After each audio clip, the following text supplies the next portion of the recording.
এটা কি এমন কথা যে যা আমারে কইতে গেলে তোমারে এত ভাবতে হইতেছে?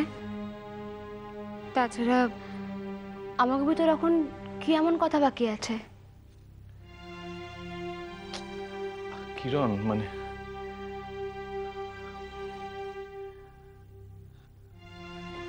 আমি আমি আগে জানতাম না কথা খান, সদ্য জানছি। কি কথা?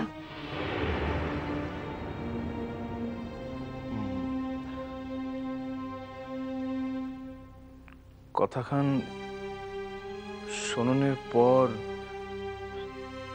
তোমার হয়তো আমাগো পরিবার সম্পর্কে সমস্ত ধারণা ভাঙা যাইব।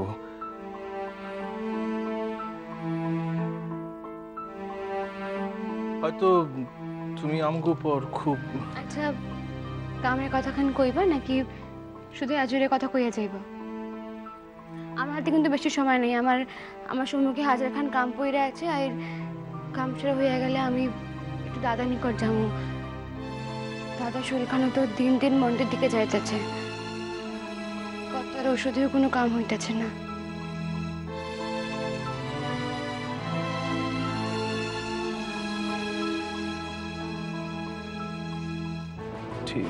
ঠিক আছে, কথাখান কওয়া হইয়া গেলে তুমি আমি যাবো একলা কদম দাদার নিকট।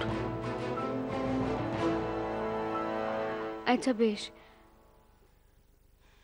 তাইলে কথাখান তো আগে কও। হ্যাঁ, কথাখান হইল এই যে আমি কিরণ, আমি আমার পরিবারের এক গোপন সত্য জানছি সম্প্রতি।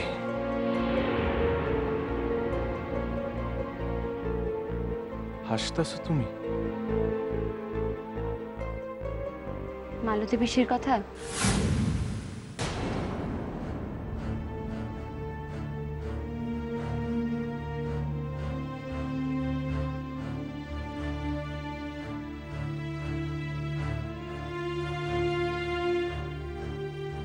কি হইল? তুমি কি কইরা জানলা কত? আমারে শাহাবুদ্দিন দাদা কইছিলেন। হ, তুমি আর বাবা যেদিন তার নিকট গেছিলা তার আগের দিন কথা এই বিষয় লইয়া শাহাবুদ্দিন দাদার লগে আলোচনা করছিলেন। তিনি তার পরামর্শ জানতে চেয়েছিলেন এবং তখন শাহাবুদ্দিন দাদাই করেছিলেন যে এখন সময় আসছে সত্যের মুখোমুখি খাড়ানোর।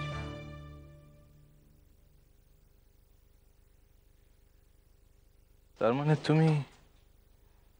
জানি, অথচ এই বিষয় লইয়া তুমি আমারে একটা কথাও কও নাই। আমি দেখতেছিলাম যে তুমি আসনের পর থেকে বড় অস্থির হইয়াছিল।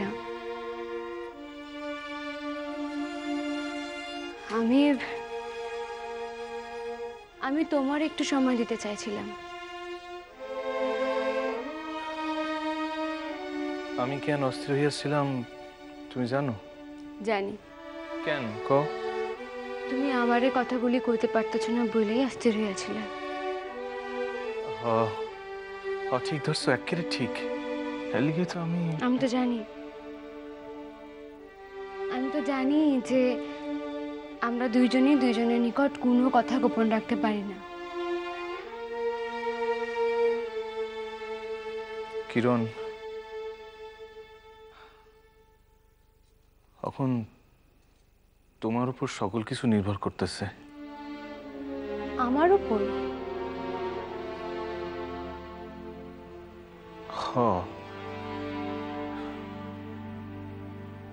মানে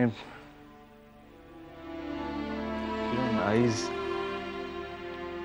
মালতী পিসির ভবিষ্যৎ খান তোমারই উপর নির্ভর করতেছে।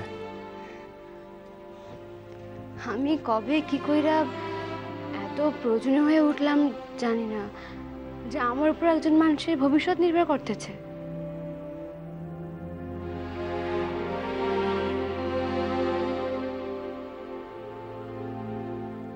কিরণমালা, এই সংসার খান তো তোমার। মানে তুমি যদি না চাও তাইলে আমি মালতী পিসির এই বাসায় আনি কেমনে কত? তোমার কি মনে হয় আমি কি করতে পারি? না মানে আমার আমার যা মনে হয়, আমি আমার মা জ্যাঠাইমারে কইয়া দিছি তুমি কি কইতে পারো। তবু তোমার নিজের মুখ থেকে না শুনলে আমি যে মনে মনে বড় অশান্তি পাইতেছি কিরণ। দেখো, আমাকে পূর্বপুরুষরা মেলা ভালা কাম করে গেছেন, তো তাকে সব কামে যে ভালা সে এত না। তাকে ভালা কামের নিদর্শনগুলি আমরা আমাকে অন্তরে গ্রহণ করুন, কিন্তু যেটুক খারাপ কাম করে গেছেন সেইটুক যদি সংশোধন করতে না পারি, তাহলে আমরা কেমন উত্তরাধিকারী হইলাম ক দেখি? ঠিক কইছো কিরণমালা। এমন কথা আমার কিরণমালা ছাড়া আর কেই বা কইতে পারে? স্বামী হইয়া নিজের মুখে স্ত্রীর প্রশংসা আর কেউ করে না। কি করুম কত, কি করি আমি?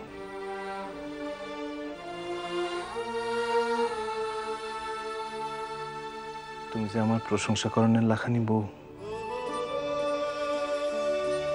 এমন একখান বউ কয়জনের কপালে জোটে তুমি কত? এই তো সেই বউ যার লিগা জনম জনম ধরে অপেক্ষা কইরা থাকা যায়। মালতী পিসিরে কবে আনছো? তুমি যাবে কইবা? আচ্ছা বেশ, তাহলে দাদা একটু সুস্থ হইয়া উঠলে তুমি আমি মানে আমরা একলগে যাইয়া তারে এ বাসা লইয়া আসুন। জানো কিরণ, এও একখান বিপ্লব। এতদিনের সামাজিক লজ্জা, সংকোচ, অপরাধ বোধরে দূরে সরাইয়া একজন মানুষের প্রাপ্য মর্যাদা, তার প্রাপ্য সম্মানটুক আমরা তারে ফিরিয়ে দিতে পারতেছি। হ্যাঁ, কিন্তু হেলিগা জানি আমাকে মনে কোনো অহংকারের জন্ম না হয়। আমাকে মনে রাখতে হইব যে আমরা অত্যন্ত একখান সাধারণ কাম করতেছি, যেই কাম আমাকে মেলা আগে করা উচিত ছিল কিন্তু করা হয় নাই, সেই কাম।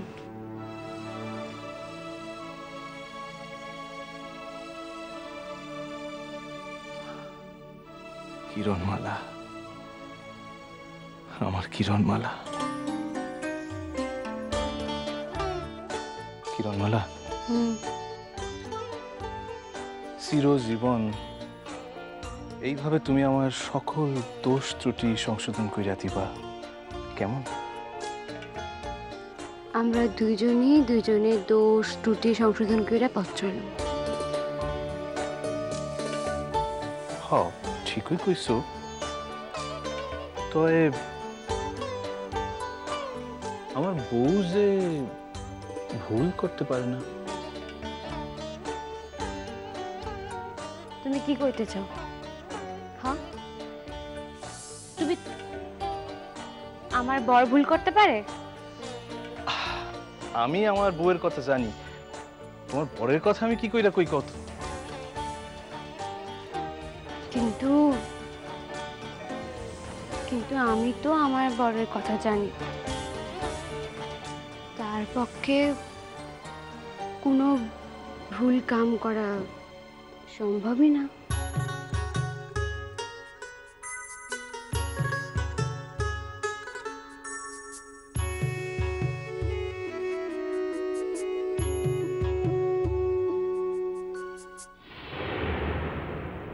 আইর একটা গ্রাম পার হইলেই মৌখালি রাক্ষসটা নির্জস এই গ্রাম দিয়াও যাতায়াত করে। আগে তো তার বাণিজ্য আছিল এই গায়ে, ওহন যদি তার লগে দেখা হয় হইলে হইব। কি করবো? হ্যাঁ, আমার কিছুই করতে পারবো না, কিছু করতে পারবো না। এই গায়ে আমার জানা এক হাকিম আছে, কদম দাদার লিগা তার কাছ থেকে ঔষধ লইতে আসছি। মানুষটার কি হইল কে জানে, সেই যে পেটের বেদনা লইয়া আইসা অস্থির হইয়া পড়লো, আইতেও কিছুতেই সে বেদনা সারতে চায় না। কত ঔষধ দিতেছেন, কই একটুও তো কমে না। এখন তো ডর লাগে, তাই শরীরের গতিক দেখা মানুষটা বাঁচবেন তো। হায় আল্লাহ, এই মানুষটারে তুমি বাঁচাই দিও, আল্লাহ বাঁচাই দিও। শালিরে কোনো প্রকারে বাগাইতে পারি নাই। হ্যাঁ, রাষ্ট্রদাতা এখন হয়েছেন ওই ডাক্তার কর্তার ভাইস্তা। একা নার্গিস হইলে লইরা লইতাম, এখন তো দুইজনে একত্রে মিলছেন। ও মিলাইতাছি আমি। হেল লিগাইতে এই বকখালি গাঁ যাইতেছি।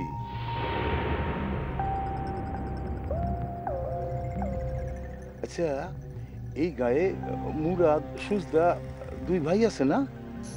পহা পাইলে তারা পারে না এমন কোনো কাম নাই। যেমন কইরাই হোক ওই শালিরে আমার পায়ের তলায় আইন না ফেলাইতে হেরাই পারবো। একটিবার শালিরে আমার পায়ের তলায় পাইলে না, এরপর দেখতাছি কি কইরা কি করতে পারি।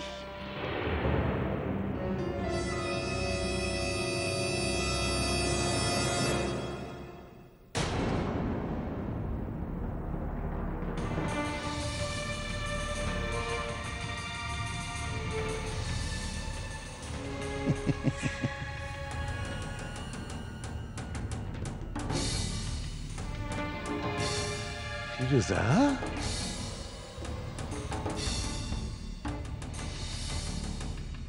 আমি জানতাম ফিরোজা তুমি আমার নিকট আইবা। আমার মন খুঁজছিল, ঠিক জানতাম আমি। তারা আছে ওই হেকিমের নিকট যাইতেছে। হেকিমের নিকট যাইতেছো? হাই আল্লাহ রে, আমার বিবি সুইল খান খারাপ হইলো বুঝলি? কদম দাদার শৈল খান খুব খারাপ আছে। হেকিমের নিকট যাইতেছি, 2 দাগ কবিরাজি ওষুধ লইব বইলা তারা আছে। পচারও কদম দাদার অবস্থা খান ভালো না। এই আমার অবস্থা কেন তো ভালো না ফিরোজা? আমার প্রথম বিবিরে আমার নিকট আননের লিগা এই যে আমার যুদ্ধ করতে করতে করতে না আমার শরীর খান তো একেবারে কাইল হয়ে এসেছে। এর লিগা তো আমিও চাইতেছি ওই হেকিমের নিকট। তাই না, এখন তো আর যাইবা লাগবো না। এখন তো পড়ছে আমার প্রথম বিবি, নিজে হাইটে যখন পড়ছে তখন তো আর না কইলে তো চলবো না ফিরোজা, না কইলে চলবো কেমনে? আমি তো অখনই এই গ্রামে বেবাক মানুষের ডাইকা কমু, এই দেখো আমার প্রথম বিবি। এর পরানটা তো আমার কাছে পড়ে থাকে, তাই সে চুপি আইসে আমার লগে দেখা করেন লেগে এই গ্রামে। ওই ডাক্তার কর্তার ভাই তার ভয়ে হয়তো আইতে পারে না। ডাক্তার কর্তার ভাই তাই এবার ভয় দেখে আসছে যে আমার নিকটে আইলে এই নাকি আমার ক্ষতি করে দিবে। মিশা কথা কইও না কাবুল সাহেব, এই রূপ মিশা কথা কইও না। না, আসলে আমার বিবি আমারে খুব ভালোবাসে তো, পরাণের অধিক ভালোবাসে, তার লিগাই তো এসে আইতে পারতেছে না। কিন্তু সকলে চাচাইয়া কমো। তুমি একখান জানোয়ার, একখান মিথ্যাবাদী, চাচাইয়া কমো। চিল্লাইবা? চিল্লাও, কার গলা জোর বেশি ফিরোজা, তোমার না আমার? আমি তো তোমার উপর দিয়া দ্বিগুণ কইরা চিল্লাই কমু। শোনো ভাই, আমার বিবি আমারে এমন ভালোবাসে না, আমার লিগা সে করতে পারে না এমন কোনো কামই নাই। আরো কমু ডাক্তার কর্তার ভাই তার তো আমার বিবির ওপর আবার একটু তার লিগাই তো সে আমার নিকট আইতে পারতেছে না। আর দেখো, আমি কিন্তু অখনিটারে ফিরে লয়ে যেতে চাই আমার নিকটে। এই হ্যাঁ আমার নিকট লইয়া যেতে চাই। মাইরা ফেলামো কাবুল শেখ, তোমারে একেবারে শেষ কইরা ফেলামো আমি। কি ভাবতেছো তুমি? এই সকল মিছা কথা কইরা আমারে তুমি ফাঁসাইবা, তাইলে না আমি তোমার ফিরোজা গো, একবার যখন তোমারে পাইছি, একবার যখন পাইছি আমার এলাকার ভিতর তোমারে, একবার যখন আমার মুঠার ভিতর তোমারে পাইছি, তখন তো তুমি আর মাইচ্ছা না, তখন তার ফিরে যাইতে পারবা না তুমি।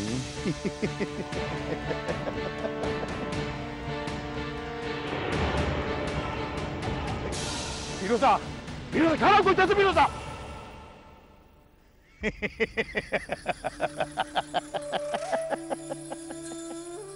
ওলাইতে পারবা না ফিরোজা, চেষ্টা কইরা কোনো লাভ নাই, বেবাক চেষ্টাই বৃথা। কদম দাদা সাইধ্যের অসুস্থ, ঔষধ খান লইয়া তার নিকট আমারে পৌঁছাইতে দাও। আমি কথা দিতেছি, আমি ঔষধ খান দিয়েই চলে আসুম। আসুম গো, কথা দিতেছি।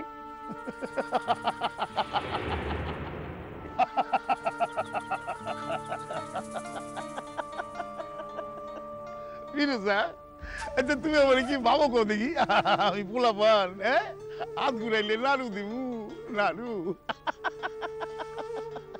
আমি কিন্তু তাইলে চেঁচাইয়া লোক জড়ো করুন, কইয়া দিলাম। চিল্লাইবা? চিল্লাও, চিল্লাও, চিল্লাও, যত পারো চিল্লাও। আরে আমি তো এই চাই, যত পারো চিল্লাইয়া বেবাক মানুষের জড়ো করো। ইয়াতে তো আমারই বালা, আমি তো বেবাক ডাইকা কমু। শুনেন শুনেন ভাই সকল, আপনারা শুনেন, এই আমার প্রথম বিবি, এরে আমি বাসায় ফিরে এলে যেতেছি, হেলদিকায় দিদি চিক করে দিয়ে আপনাদের ডাকতেছেন। চিল্লাও ফিরোজা, চিল্লাও, যত পারো চিল্লাও। তারপর যখন এই মানুষগুলি সবকিছু শূন্য নিদান দিবেন, যা ইয়া তুমি ময়না লিখো তো ফিরোজা। শোনো ফিরোজা, একাই থাকো আর নানা মানুষের ভিতর থাকো। একবার যখন তোমারে আমার বাগের ভিতর পাইছি, আমি ছাড়ুম না ফিরোজা, কিছুতেই ছাড়ুম না। কইতেছিলাম ওই কদম দাদারে ঔষধ খান ইয়াই চলে। থাম থাম শালি, একের থাম, এক কান কথা শুনে ল। ওই শালা বুড়া মেলা বাঁচছে, আর বাসনের কোনো দরকার নাই তার, মরুক শালা। হ্যাঁ আমার পিছে কম লাগছে, আমার বিবিরে আটকায় এরকমের হ্যাঁ মালিক বলছে। হ্যাঁ কেন কে লেখা শালা আমার বিবি তার মালিক বনবো হক গলি। আল্লাহ রে, আমার বিবি তার মালিক বনবো বেবাকে, আমার বিবি সকলের বিবি।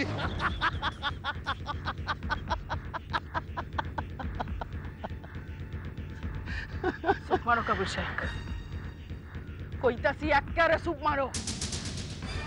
জিপ খান না খইসা পড়বো, খইসা পড়বো জিপ খান। কি ভাবতেছো তুমি? এইসব কথা কইয়া আমারে বাঁধবা, তাহলে মনে রাখো তোমার পরাণ খান আমার হাতে যাইব কিয়া। কথা খান মনে রাখো কাবুল শেখ, একবার বিফল হয়েছে দেখা বারবার বিফল হমু, সে মনে করণের কোনো কারণ নাই।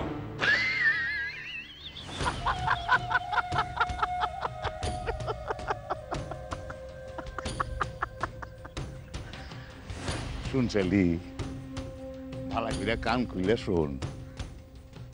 এখন তোরে বানছি, এরপর তোর অসুখে দোহাই দিয়া আমি ওই শালিরে লয়ে আসুম আমার নিকট। আমার বিবি থাকতে একদিনের লিগা তার কাছে আমারে ঘেঁচতে দেয় নাই।